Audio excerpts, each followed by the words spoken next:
ये कहानी है एक ऐसी औरत की जिसका अपनी हवस पर काबू नहीं था और उसने अपने पति के भाई के साथ ही शारीरिक संबंध बना लिए। आगे की स्टोरी आपको ये क्लिप देखकर ही पता चलेगा। तो चलिए हम इस कहानी की ओर बढ़ते हैं। इस कहानी की शुरुआत में हमें एक जोई नाम की लड़की को दिखाया जाता है। जोई की शादी हो चुकी है और उसके पति का नाम इग्नाशियो है। वो कहता है कि तुम ऐसे कपड़े पहनकर चर्च नहीं जा सकती, मैं जो कपड़े लाया था तुम वही पहनो। वो मना कर देती है और कहती है कि मुझे पसंद नहीं। इग्नाशियो कहता है कि हम ऐसे अधनंगे कपड़ों में चर्च नहीं चलेंगे, मैं नहीं चाहता कि लोग तुम्हारी खट्टी मौसमी को घूरे। अब ये लोग चर्च पहुंच जाते हैं और फादर से मिलते हैं। फादर इग्नाशियो के एक अच्छे और पुराने दोस्त हैं। इसके बाद ये दोनों फैमिली लंच पर जाते हैं जहाँ पर इग्नाशियो की मोम भी होती है।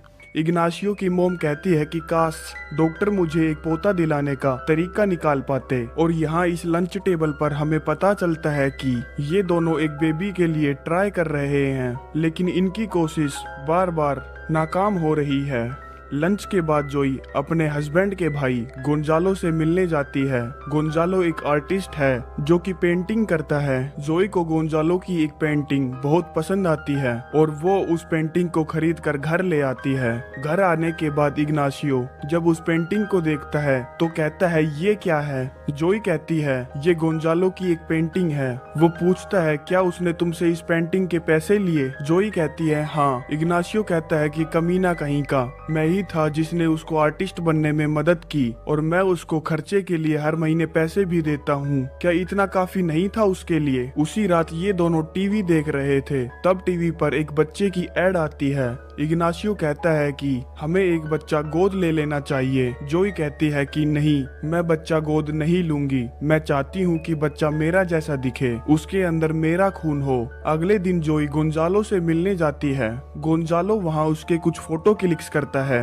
अपनी पेंटिंग बनाने के लिए। गोंजालो उसे लेट कर कुछ पोज देने के लिए कहता है। तभी गलती से जोई का फोन इग्नाशियो के पास मिल जाता है और वो उठा लेता है। जोई गोंजालो से अपनी सेक्स लाइफ के बारे में बात कर रही थी और कहती है कि उसकी सेक्स लाइफ कुछ ठीक नहीं चल रही है। कहती है जिंदगी के लिए जान जरूरी है, जीने के लिए अरमान जरूरी है। हमारी जिंदगी में हो चाहे कितना भी गम, लेकिन उनका खड़ा होना जरूरी है। और बताती है कि वो सिर्फ सैटरडे को ही उसके साथ इंटीमेट होता है, बाकी के 6 दिन वो उसको देखता तक नहीं है। कहती है हथियार तो वो सिर्फ शौक के लिए रखता है, सिर्फ एक दिन यूज करता है और बाकी के 6 दिन उसको कब्र में दफना देता है। ये सारी बातें इग्नाशियो फोन पर सुन रहा होता है, परंतु जोई को इस बात का कोई अंदाजा नहीं है कि इग्नाशियो ने उसकी सारी बातें फोन पर सुन ली है। और इग्नाशियो गुस्से में गोंजालो की पेंटिंग को उठाकर पूल में फेंक देता है। अगले दिन जब जोई स्विम कर रही थी तो उसको पानी में वो पेंटिंग दिखती है जो इग्नाशियो ने गुस्से में पानी में फेंक दी थी, लेकिन वो उससे उस बात का जिक्र नहीं करता कि उसने फोन पर उसकी सारी बातें सुन ली थी। और ये सारी बात जोई जाकर गोंजालो को बताती है। वो कहता है कि उसका भाई उससे जलता है। जोई कहती है कि गलती मेरी ही है, मुझे उसको बताना ही नहीं था कि ये पेंटिंग तुम्हारी है। वो कहती है कि मैं थक गई हूँ, मैं सोना चाहती हूँ।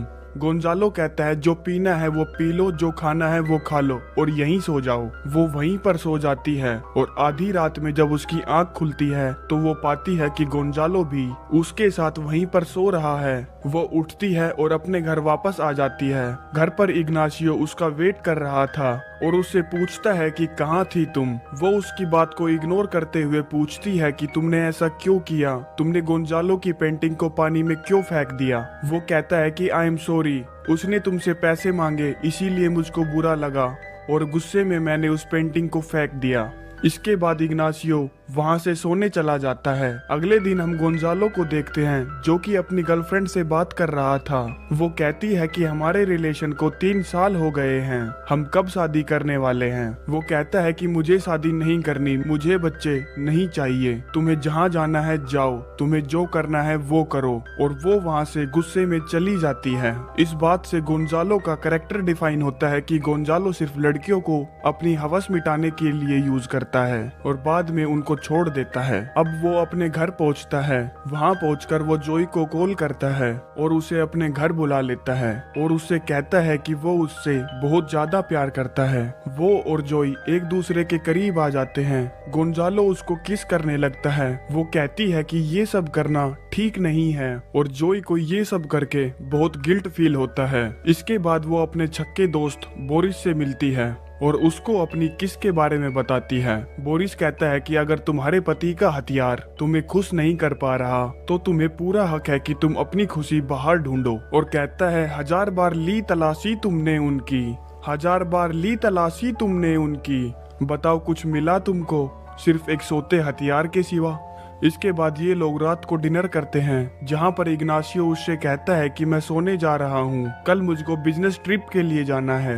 अगली सुबह इग्नाशियो निकल जाता है। इसके बाद जोई गोंजालो को फोन करके अपने घर बुलाती है और कहती है कि जिक्र करता है ये दिल सुबह शाम तेरा, गिरते हैं आंसू बनता है नाम तेरा, किसी और को क्यों देखे ये आंखें जब मेरे संतरों पर लिखा है सिर्फ नाम तेरा। अब जोई मेड को भी 2 दिन की छुट्टी दे देती है ताकि वो गोंजालो को उसके संतरों पर लिखा हुआ उसका नाम दिखा सके। अब गोंजालो उसके करीब आने की कोशिश करता है लेकिन जोई नखरे दिखाने लगती है। तभी उसके पास इग्नाशियो का कॉल आ जाता है। दोनों फोन पर थोड़ी देर बातें करते हैं, एक दूसरे का हाल चाल पूछते हैं और कॉल काटने के बाद हम देखते हैं कि इग्नाशियो के रूम में कोई और भी है जिससे हमें पता चलता है कि वो किस बिजनेस ट्रिप पे गया था। इसके बाद जोई और गोंजालो डिनर करते हैं और ढेर सारी बातें करते हैं। रात गहरी हो गई थी इसीलिए गोंजालो वहाँ से जाने के लिए कहता है। जोई उसको जाने से मना करती है और कहती है कि मेरा अकेले में मन नहीं लगता।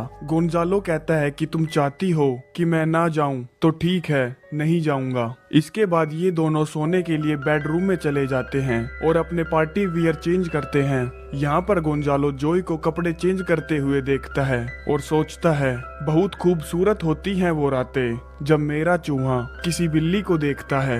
और अब ये दोनों बेड पर आ जाते हैं। गोंजालो जोई को किस करने लगता है और खुदाई करने के लिए आगे बढ़ता है लेकिन जोई उसको रोक देती है। गोंजालो को इस बात पर गुस्सा आ जाता है और वो वहाँ से जाने लगता है। अपने होठों से तो जोई उसको मना कर रही थी लेकिन जोई की बिल्ली गोंजालो के चूहे को खाना चाहती थी, इसीलिए वो उसको जाने से रोक लेती है और ये दोनों इंटीमेट होते हैं। गोंजालो अपना खेल खत्म करने के बाद इग्नाशियो के पूल में टॉयलेट करता है। इससे हमें ये पता चलता है कि गोंजालो अपने भाई इग्नाशियो से कितनी नफरत करता है और जोई को बिना बताए वहाँ से चला जाता है। अगली सुबह जोई को बहुत ज्यादा गिल्टी फील होता है और वो ये बात बोरिस को बताती है कि उसको कितना गिल्टी फील हो रहा है। वो कहता है कि इसमें कुछ भी गलत नहीं है। इसके बाद जोई योगा करने के लिए जाती है। वहाँ उसके पास गोंजालो का फोन आता है। गोंजालो उसे होटल रूम में बुलाता है जहां वो उसके कुएं में डुबकी लगाता है। इसी तरह कुछ दिन बीत जाते हैं और अब इग्नाशियो भी वापस आ चुका है।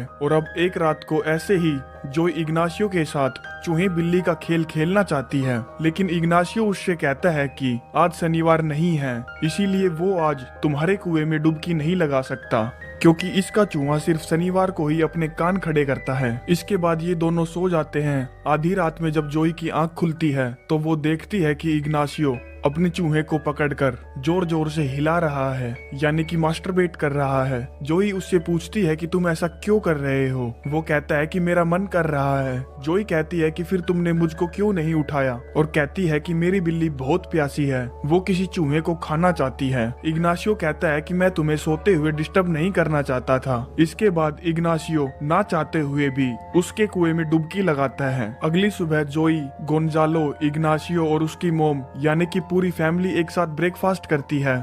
फिर जब जोई किचन में जाती है तो गोंजालो मौका पाकर किचन में चला जाता है और उसे पीछे से पकड़ लेता है और कहता है जिंदगी से कोई दुश्मनी नहीं है मेरी, बस जिद है तेरे बिल में 2 उंगली हो मेरी। और वो उसके होठों को चूसते चूसते उसके बड़े बिल में अपनी 2 उंगलियां डालने की कोशिश करता है लेकिन इससे पहले कि वो उसके बिल में अपनी उंगलियां दे पाता अचानक यहाँ पर मेड आ जाती है और वो इनका नंगा नाच देख लेती है जिसके बाद ये दोनों अलग हो जाते हैं। अब ये दोनों दिन में मिलते हैं। गोंजालो अपनी अधूरी ख्वाहिश को पूरा करता है जो उसने किचन में अधूरी छोड़ दी थी। गोंजालो उससे पूछता है कि इग्नाशियो कैसा है इस खेल में। वो कहती है कि वो मेरे प्यासे कुएं से पानी बिल्कुल भी नहीं पीता, यानी कि उसको फिजिकल होने में कोई इंटरेस्ट नहीं है।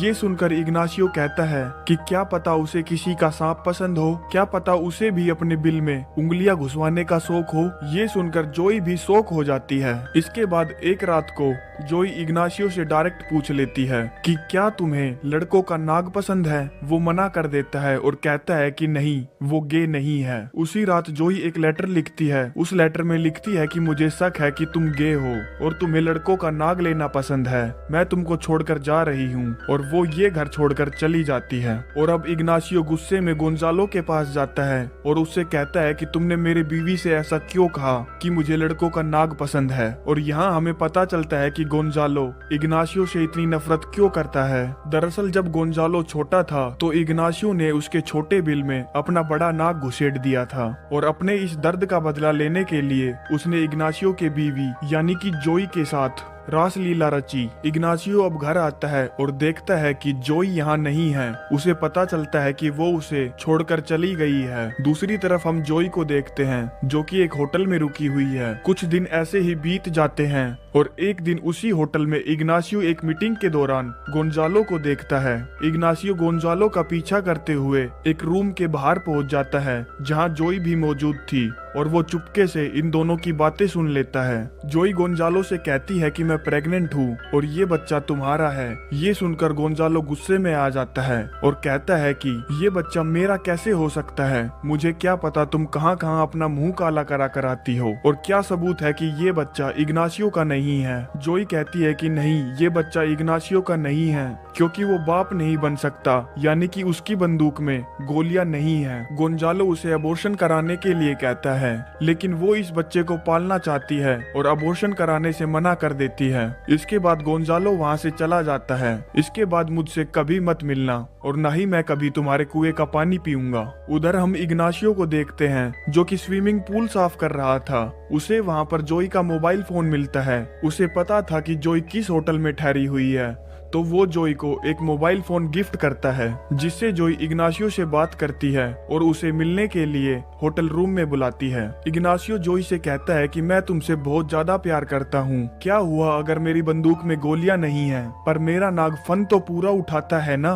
और कहता है कि मैं इस बच्चे को अपनाने के लिए तैयार हूँ। और साथ ही साथ वो जोई को अपना सच भी बता देता है कि उसे भी अपने कुएं में किसी का नाग डलवाने में बहुत मजा आता है और बता देता है कि वो गे है। लेकिन जोई खुद मुसीबत में थी तो उसे इग्नाशियो के गे होने से कोई फर्क नहीं पड़ता। फिर 9 महीने बाद जोई एक बच्चे को जन्म देती है और इग्नाशियो उस बच्चे की फोटो गोंजालो को भी भेजता है और उस मेल में लिखता है कि भगवान ने हमारी सुन ली और जोई ने एक खूबसूरत बच्चे को जन्म दिया है। गोंजालो मन ही मन सोचता है कि साले तेरी बंदूक में तो गोलियां ही नहीं थी, तू तो बाप बन ही नहीं सकता, और खुद को बाप समझता है। लास्ट सीन में हम इस फैमिली को देखते हैं जो कि इस बच्चे को पाकर बहुत खुश है और ये कहानी यहीं पर समाप्त हो जाती है। इसी तरह का अच्छा क्वालिटी कंटेंट देखने के लिए हमारे चैनल को सब्सक्राइब करें। धन्यवाद।